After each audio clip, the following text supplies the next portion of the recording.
He's turned my mourning into dancing again. He's lifted my sorrows high, and I can't stay silent. I must sing, for His joy has come. Saudara, mari kita berdoa. Tuhan, biarlah firman-Mu yang segera kami dengar mengisi rumah kami dengan kekayaan Tuhan yang paling berharga. Amin. Saudara, mari kita buka firman Tuhan yang terambil dari Injil Matius pasal 19 ayat 13 sampai dengan ayat yang ke-15. Demikian firman Tuhan. Lalu orang membawa anak-anak kecil kepada Yesus supaya ia meletakkan tangannya atas mereka dan mendoakan mereka. Akan tetapi murid-muridnya memarahi orang-orang itu.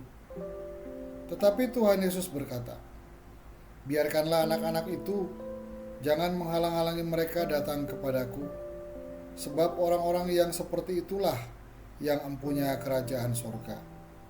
Lalu ia meletakkan tangannya atas mereka, dan kemudian ia berangkat dari situ. Demikianlah firman Tuhan. Berbahagia kita mendengarnya, menyimpan dalam hati, dan melakukan dalam kehidupan sehari-hari. Saudara, masa kanak-kanak adalah masa yang begitu penting. Masa kanak-kanak adalah masa yang tidak akan terulang. Masa kanak-kanak adalah masa yang paling mendasar dan paling awal bagi setiap orang.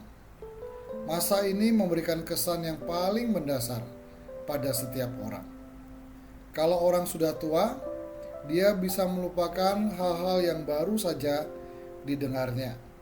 Tetapi dia tidak akan lupa kenangan masa kanak-kanaknya sampai hal sedetil-detilnya.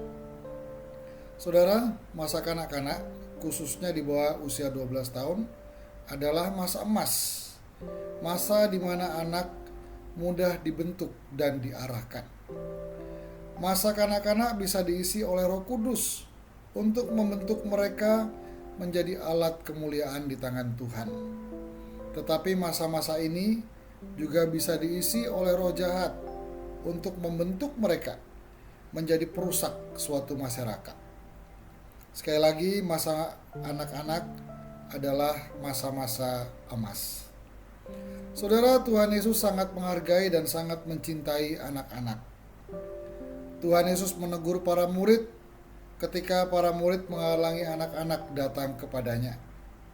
Tuhan Yesus berkata, "Biarkan anak-anak itu datang kepadaku." Dan kemudian Tuhan Yesus menumpangkan tangan atas anak-anak ini dan memberkati mereka. Saudara, kita melihat bahwa Tuhan Yesus membuka ruang kebaikan bagi anak-anak. Bukan hanya orang-orang tertentu yang berhak akan ruang kebaikan Tuhan, tetapi anak-anak juga berhak atas ruang kebaikan Tuhan. Ruang kebaikan Tuhan sangat luas, cukup luas dan terbuka lebar bagi dunia, bagi semua orang, dan juga bagi anak-anak. Saudara, Tuhan Yesus membuka ruang kebaikan bagi anak-anak karena Tuhan Yesus pernah menjadi anak-anak. Ini sangat ajaib. Tuhan Yesus pernah menjadi anak-anak seperti saya dan saudara, dan seperti anak-anak kita. Ketika Tuhan Yesus menjadi anak-anak, hal pertama yang kita ingat adalah bayi Yesus. Tuhan Yesus pernah ada dalam rahim seorang perempuan yang belum menikah. Ketika kita tidak boleh memisahkan Kristus dari anak-anak, pertama-tama yang harus kita ingat adalah bayi Yesus. Sebagai bayi, Yesus pernah menangis, merengek, dan menyusu di dada ibunya. Tuhan Yesus pernah dipeluk untuk mendapatkan kehangatan dan kenyamanan. Ia pernah menjadi bayi yang lemah, yang perlu perlindungan dari kedua orang tuanya, sehingga ia dibawa lari ke Mesir ketika ada ancaman pembunuhan dari Herodes.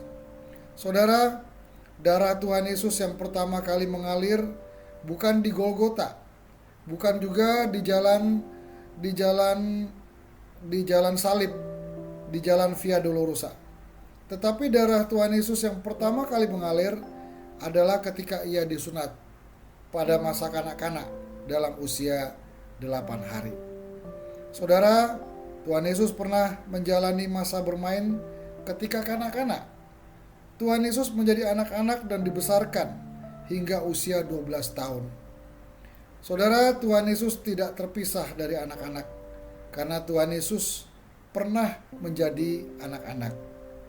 Tuhan Yesus mengalami proses pergumulan sebagai anak. Ia mengerti kesulitan dan tangisan anak-anak. Yesus mengerti kelemahan anak-anak.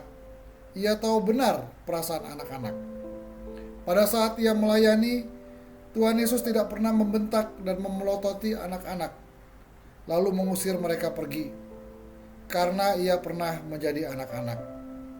Pada waktu ada yang menghalangi anak-anak, Tuhan Yesus berkata, "Biarkan anak-anak ini datang kepadaku."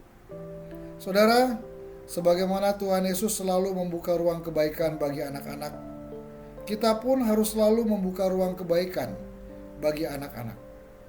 Hal utama apa yang harus kita jalani demi membuka ruang kebaikan bagi anak-anak kita?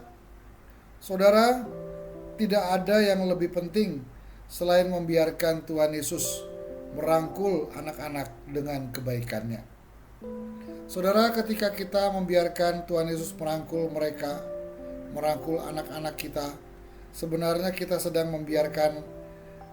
membiarkan anak-anak siap untuk menjadi suami yang baik bagi istrinya, untuk menjadi istri yang baik bagi suaminya, untuk menjadi bapak yang baik buat anak-anaknya, untuk menjadi ibu yang baik bagi anak-anaknya, untuk menjadi menantu yang baik bagi mertuanya, untuk menjadi besan yang baik bagi besannya, untuk menjadi mertua yang baik bagi menantunya, untuk menjadi kakek nenek yang baik bagi cucu-cucunya, untuk menjadi pekerja yang baik, untuk menjadi pemimpin yang baik bagi bawahannya, untuk menjadi anggota masyarakat yang baik, untuk menjadi pelayan Tuhan yang baik. Saudara, tentu kita bahagia ketika menyaksikan anak-anak kita menjadi orang-orang baik yang berjalan selalu di dalam kebenaran Tuhan. Maka biarkanlah Tuhan Yesus terus merangkul mereka dengan kasih dan kebaikannya. Amin. Mari kita berdoa. Terima kasih Tuhan untuk firman-Mu yang telah menyapa kami.